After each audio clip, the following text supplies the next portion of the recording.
परंपरा को आगे बढ़ाने का संकल्प है हमारा, क्योंकि आपकी उम्मीद पर टिका है परिवार हमारा। अमर भारती एक उम्मीद, जज्बा बुलंद हौसलों का, जज्बा भारत के निर्माण का।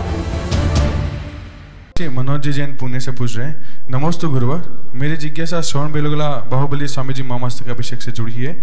संदर्भ एक, बाहुबली स्वामी जी की प्रतिमा का भव्य रूप में हजारों लीटर जल, दूध, केसर, गन्ने का रस, हल्दी, द्रव्य सामग्री, पुष्प वृष्टि द्वारा महामस्तकाभिषेक का प्रयोजन है। दूसरा है धीरे धीरे बोलो, हाँ लंबा। दूसरा है मस्तकाभिषेक में प्राप्त होने वाले दान राशि में श्रवण बेलगांव में 200 बेड्स का मल्टी स्पेशलिटी हॉस्पिटल बनाने का प्रयोजन है। कुछ शंकाएं, बाहुबली स्वामी जी ने तीर्थंकर पद प्राप्त नहीं किया है, कृपया उनकी प्रतिमा के अभिषेक का आधार तर्क स्पष्ट करें। बाहुबली स्वामी जी की प्रतिमा से झलकते त्याग, संयम, तप, वितरागिता के भाव सारे विश्व के लिए प्रेरणादायी हैं। ऐसी अलौकिक प्रतिमा का पुनः राजवैभव के साथ महाभव्यता से अभिषेक करके क्या हम उनके वितरागी भावों का उचित सम्मान कर रहे हैं? उन्होंने हमें दिखाए मार्ग से हम कभी भटक तो नहीं रहे हैं। एक और तो हम जैन धर्मानुयायी एक बूंद जल से हजारों जीवों का अस्तित्व मानते हैं, सकल विश्व को अहिंसा एवं जीव दया की प्रेरणा देते हैं। तो दूसरी ओर परंपरा के नाम पर बड़ी मात्रा में हजारों लीटर जल, दूध, गन्ने का रस, हल्दी, चंदन, पुष्प से महाभव्यता अभिषेक करेंगे। अगर महामस्तकाभिषेक करना भी हो तो क्या उसे केवल प्रतीकात्मक रूप से कम पुष्प से महाभव्यता अभिषेक करेंगे? अगर महामस्तकाभिषेक करना भी हो तो क्या उसे केवल प्रतीकात्मक रूप से कम नगण्य मात्रा में द्रव्य सामग्री के साथ नहीं किया जा सकता? तीसरा, विश्व भर से पधारने वाले महानुभाव पुण्य अर्जित करने हेतु बढ़ चढ़कर गोमटेश्वर अभिषेक, कलश दान की बोलियां ले रहे हैं। इन महानुभावों द्वारा उतनी ही सहृदयता से धार्मिक कार्यों के अलावा भारत के अलग अलग प्रांतों में विश्व भर में मानव कल्याण हेतु, चिकित्सा क्षेत्र में हॉस्पिटल निर्माण, राष्ट्र निर्माण हेतु, शिक्षा के क्षेत्र में स्कूल कॉलेज निर्माण एवं सामाजिक संस्थानों द्वारा आदि के लिए भी बढ़ चढ़कर योगदान देने की रुचि क्यों नहीं दिखाई जाती? हे गुरुवर, आपसे विनती है, भारत भर के ज्ञानी गुरुजनों का आशीष इस मस्तकाभिषेक महोत्सव को प्राप्त होगा।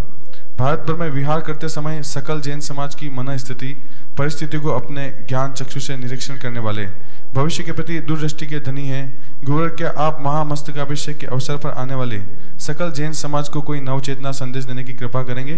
कृपया मार्गदर्शन कीजिए। देखिए, प्रश्नकार ने अपने हिसाब का प्रश्न उठाया और मुझे लगता है आजकल समाज में कुछ ऐसी परंपरा सी बन गई है कुछ लोगों की, जो हमारी समाज की पुरातन काल से चली आ रही परंपराओं के प्रति इस तरह के प्रश्न उठाते हैं। प्रश्न उठाना बुरा नहीं है, हमें उसका सम्यक समाधान खोजना चाहिए। आपने बहुत लंबा प्रश्न किया, देखो मैं क्रम से उनका उत्तर देता हूं। ऐसा प्रश्न किसका है? मनोज जैन पुणे। एक व्यक्ति का नहीं, समाज में एक ऐसा वर्ग है जो इस तरह का प्रश्न उठाते रहता है और मैं सोचता हूँ सोशल मीडिया में भी इस तरह की बातें आते रहती है किसी न किसी रूप में। मैं आपको कुछ खास बातों पर आप सबका ध्यान आकृष्ट करना चाहता हूँ। सबसे पहले, बाहुबली भगवान तीर्थंकर नहीं है तो उनके अभिषेक का औचित्य क्या? मात्र तीर्थंकर की प्रतिमा का अभिषेक होता है ऐसा कोई आगम नहीं है। जिन प्रतिमा का अभिषेक होता है, बाहुबली तीर्थंकर भले न हो पर जिन होने में कोई संशय नहीं है। यदि वे जिन हैं तो जिन प्रतिमा का अभिषेक भी हो सकता है।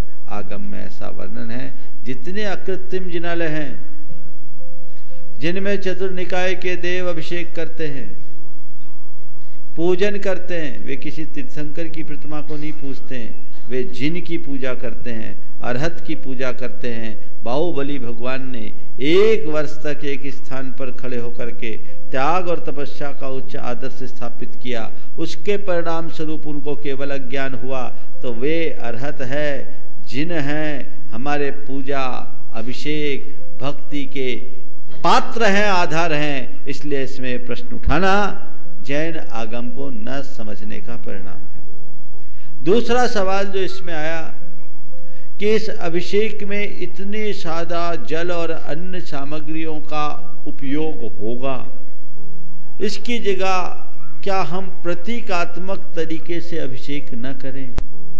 भाई, 12 वर्ष के बाद जिनका अभिषेक हो रहा है, इतनी विशाल प्रतिमा जिनके दर्शन करते ही हृदय में एक अलग प्रकार का उल्लास जगता है और एक अलग प्रकार की भावना उमड़ती है, उन भगवान का अभिषेक करना तो हर कोई चाहता है, और जब हर कोई चाहता है पर इतनी विशाल प्रतिमा में नित्य अभिषेक करने की व्यवस्था सहज नहीं, तो हजारों साल से ये परंपरा बनाई कि भैया रोज नहीं कर सकते तो कोई बात नहीं, हम 12 वर्ष में एक बार करेंगे और ठाट बाट से करेंगे ताकि दुनिया भर में बाहुबली का नाम हो।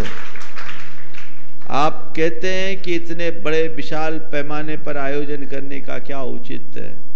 उनको ऐसे लोगों को समझना चाहिए कि बाहुबली भगवान के महामस्तकाभिषेक के इस विशाल पैमाने के आयोजन का ये परिणाम है कि पूरे विश्व भर में दिगंबरत्व की प्रतिष्ठा हुई है और बाहुबली का परिचय हुआ।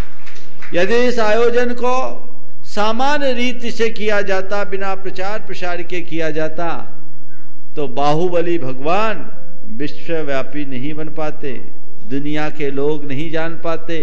आज जितने जैन श्रद्धालु भगवान बाहुबली के चरणों में जाते हैं, उससे कई गुने अजैन श्रद्धालु जाते हैं और वहां अभिभूत होकर के आते हैं। ये किसका परिणाम है? ये बाहुबली भगवान की इस दिगंत व्यापी प्रतिष्ठा का परिणाम है। और ये प्रतिष्ठा आज से नहीं, हजारों सालों से है, और तब इस तरह का समारोह करके इस तरह के आयोजन किए जाने की परंपरा है, और इससे जैन धर्म की प्रभावना ही हो रही है, इसमें कोई संशय नहीं। जल आदि का वहां आप कह रहे अपव्यय, मुझे समझ में नहीं आता कि ऐसे लोगों को अभिषेक पूजा महोत्सवों में तो अपव्यय दिखता है और दुनिया के अन्य कार्यों में अपव्यय क्यों नहीं दिखता? तुम्हारे घर में शादी विवाह होते हैं, उस समय तुम्हें अपव्यय नहीं दिखता। राजनीतिक कार्यक्रम होते हैं, तब तुम्हारे लिए कोई अपव्यय नहीं दिखता। मौज मस्ती के लिए घूमते फिरते हो, तब तुम्हें कोई अपव्यय नहीं दिखता। सारा अपव्यय और सारा ज्ञान तुम्हारा भगवान के सामने आकर के सक्रिय होता, बाकी समय कुंद क्यों हो जाता है? अगर अपव्यय रोकना है तो उनका रोको जिससे पाप होता है। तुम कहते हो इतना जल ढारने से क्या होगा? उस व्यक्ति के लिए भगवान का अभिषेक केवल जल ढारना है, जल ढारने जैसा है जिसने भगवान के स्वरूप को समझा नहीं, या जिसके हृदय में भगवान के प्रति श्रद्धा नहीं। अभिषेक क्या है ये केवल वही जान सकता है जिसके हृदय में भगवान के प्रति श्रद्धा है, और जिसने बाहुबली भगवान के ऊपर एक कलश ढारने का सौभाग्य प्राप्त किया। उससे पूछो, जब वो जल ढारता है तो उसके हृदय में जो विशुद्धि की लहर उठती है वो अद्भुत होती है। उसको पहचानने की जरूरत, उसको देखने की जरूरत है। उसे जो जानेगा, उसे जो पहचानेगा, वही अपने जीवन में आनंद ले पाएगा। जिन महानुभाव ने ये सवाल उठाया है, मैं उनसे कहता हूं तुम्हारे सारे प्रश्नों का उत्तर अपने आप मिल जाएगा। एक बार जाओ, कलश आरक्षित करो और भगवान महावीर बाहुबली के माथे पर कलशाभिषेक करके देखो क्या आनंद आता है। रहा सवाल देश विदेश से आने वाले लोगों का, तो ये भी एक अच्छी बात है कि बाहुबली भगवान के निमित्त से अनेक लोगों के हृदय में परिवर्तन आ जाता है। मेरे संपर्क में एक व्यक्ति हैं जो न्यूयॉर्क में रहते हैं।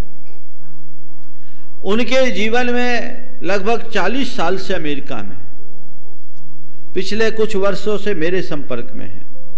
उन्होंने एक दिन चर्चा में मैंने उनसे पूछा कि भाई तुम वहां रहे और तुम्हारे अंदर आज धार्मिक भावनाएं बहुत दिखती है, इतने दिनों से वहां हो तब से तुम्हारी भावना ऐसी? बोले नहीं महाराज।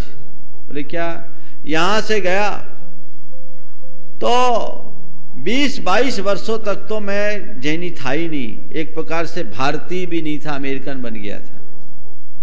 लेकिन पिछले 2006 में जब बाहुबली भगवान का मस्तकाभिषेक हो रहा था, तो मेरे मित्रों ने मुझसे बार बार कहा, आग्रह किया कि एक बार बाहुबली भगवान का अभिषेक करने के लिए चलो, वहां देखो। महाराज मेरी कोई श्रद्धा नहीं थी, मेरी कोई रुचि नहीं थी। लेकिन जब मेरे मित्रों ने कहा तो बाहुबली की प्रतिमा के प्रति आकर्षण था, क्योंकि वो विश्वव्यापी प्रतिमा थी। हमने कहा चलो चल के देख लेते, दर्शन करने के भी भाव नहीं थे। पर अपने मित्रों और खासकर अपनी धर्मपत्नी की प्रेरणा से वो आया और यहाँ आने के बाद जैसे ही भगवान बाहुबली के दर्शन किया, अपने आप नतमस्तक हो गया और उसने बाहुबली भगवान का अभिषेक किया। और तब उसके हृदय में ये बात आई कि मैंने अपने जीवन का बहुभाग व्यर्थ कर दिया। बोला महाराज, वो उस अभिषेक की धारा में मेरे अंदर का पाप धुल गया और तब से मेरे जीवन में परिवर्तन आ गया। क्या समझते हैं वे लोग? इस अभिषेक को केवल एक क्रिया मत मानो, ये ऐसा महामहोत्सव है जो हमारे अंतरंग को परिवर्तित करने वाला है, हृदय को बदल डालने वाला है, लाखों लोगों का जीवन तर जाता है। जैनी तो जैनी, जो जैन नहीं है उनका भी हृदय परिवर्तित होता है। और साक्षात अभिषेक देख करके लाभ लेने वाले या कर करके अभिषेक करके लाभ उठाने वाले लोगों की बात तो छोड़ो, जो टीवी पर भी भगवान के उस अभिषेक को देखता है वो भी धन्य धन्य हो जाता है, हृदय गदगद और प्रफुल्लित हो उठता है। तो ये बाहुबली भगवान का प्रभाव है। आपने कहा कि जो देश विदेश से धर्म श्रद्धालु आते हैं वो यहाँ बोलियां लेकर के पैसा ले रहे हैं, उसकी जगह स्कूल कॉलेज वगैरह खोलिए ना, आप भी तो उसमें शामिल हैं। किसने मना किया? स्कूल कॉलेज आदि का अपना स्थान है। दुनिया में बहुत स्कूल है, बहुत कॉलेज है, सरकार भी चला रही है और व्यक्तिगत स्तर पर भी चला रहे हैं और लोग उसमें अपने बच्चों को पढ़ा रहे हैं, लिखा रहे हैं। मैं उनका निषेध नहीं करता, पर वहाँ केवल जीवन के निर्वाह की बात है, यहाँ जीवन के निर्माण की बात है। तुम लाखों स्कूल कॉलेज खोलो और एक बाहुबली भगवान जैसी प्रतिमा को खड़ी कर दो, देखो तुम्हारे जीवन में क्या परिवर्तन आता है। हमें हर बात को सकारात्मक तरीके से देखना चाहिए। अपने धार्मिक परंपराओं और उत्सवों के प्रति उत्साह रखना चाहिए। इस तरह की नकारात्मक बातें रखने और नकारात्मक प्रतिक्रिया करने से हम कुछ भी हासिल नहीं करेंगे। ये हमारी बुद्धि की करामात है। अपनी बुद्धि को एक तरफ रखिए। ये आप कहते परंपरा के नाम पर, ये परंपरा नहीं, ये श्रद्धा है, श्रद्धा का प्रवाह है। श्रद्धा के प्रवाह को रोका नहीं जा सकता। आप कहते इतना पानी वेस्ट होता है, ये होता है। कुछ दिन पहले भी सवाल आया था, वो पानी वेस्ट नहीं, वो पानी धरती के जिस भूभाग पर जाएगा उस धरती धन्य हो जाएगी, उसकी उर्वरा बढ़ जाएगी। मैंने कुछ दिन पहले एक शंका के जवाधान में कहा था, जब ब्रह्मचारी जय कुमार जी निशांत थे, मेरा ये मैसेज अगर भट्टारक जी तक पहुंच जाए तो मैं कहूंगा कि एक प्रयोग करो। इस वर्ष भगवान बाहुबली के अभिषेक के उपरांत जो जल आए उसे एक जगह संचित करो और संचित करके उन्हें पौधों पर सिंचवाओ। कुंड नहीं, कुंड पे रखो मत, उन्हें पौधों पर सिंचवाओ, खेतों में सिंचवाओ, अलग अलग खेतों में, और प्रयोग करके सारी दुनिया को दिखाओ कि सामान्य पानी से जिस खेत को सींचा गया उसमें और भगवान बाहुबली के अभिषेक के जल से जिस खेत को सींचा गया उसमें क्या अंतर है उस फसल की गुणवत्ता में। तब लोगों की बोलती बंद होगी।